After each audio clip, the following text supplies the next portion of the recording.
ഇതിനെക്കുറിച്ചൊരു വലിയ ന്യൂസ് തന്നെ കേട്ടിട്ടുണ്ട്. അത് WB വിൽക്കാൻ പോവാന്ന്. 5 വർഷം മുമ്പ് ഇതേപോലൊരു ന്യൂസ് വന്നായിരുന്നു. ഡേവിഡ് സ്ലാസ്ല ഡിസ്കവറിയുടെ മേൽനോട്ടത്തിൽ WB വാങ്ങിച്ചത് ഒരു 10 വർഷം കഴിയുമ്പോൾ നല്ല ഹൈ റേറ്റിൽ ഈ WB വിൽക്കാൻ തന്നെയാണ്. പിന്നെ WBക്ക് 30 ബില്യൺ കടമുണ്ട്. ആൻഡ് WB വിൽക്കാൻ പോകുന്ന പ്രൈസ് എത്രയാണെന്ന് പറഞ്ഞു കഴിഞ്ഞാൽ WB 100 ബില്യനാണ് വിൽക്കാൻ പോകുന്നത്.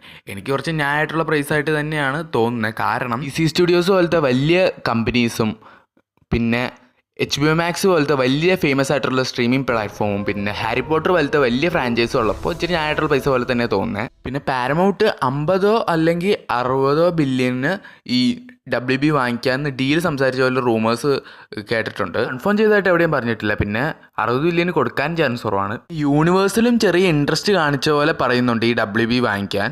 റൂമേഴ്സ് തന്നെ പറയുന്നത് നെറ്റ്ഫ്ലിക്സ് ഈ WB വാങ്ങിക്കാൻ ഇൻട്രസ്റ്റ് കാണിക്കുന്നുണ്ടെന്നാണ്. ഇപ്പോഴാണ് സ്നൈഡർ ഫാൻസ് ഒന്ന് കാം ഡൗൺ ആയിരിക്കുന്നത്. സാക്ക് സ്നൈഡറിനും ചെറിയ ഇൻട്രസ്റ്റ് ഉണ്ടെന്ന് തോന്നുന്നു. കാരണം DCEയുടെ ബിഹൈൻഡ് ദ ഫ്യൂട്ടേജ് ഇൻസ്റ്റാഗ്രാമിൽ ഇങ്ങനെ ഷെയർ ചെയ്യുന്നുണ്ട്. പുള്ളിക്കാരനും ആഗ്രഹം ഉണ്ടാവും. സ്നൈഡർവേഴ്സ് തിരിച്ചു വരുന്നതിൽ പ്രശ്നമൊന്നുമില്ല. പക്ഷേ ജെയിംസ് ഗൺ ഇപ്പോൾ ഒരു കറക്റ്റായിട്ടുള്ള ഒരു എയിമിൽ മുന്നോട്ട് പോകുന്നുണ്ട്. അത് മുന്നോട്ട് പോയിക്കോട്ടെ എന്നൊരാഗ്രഹം.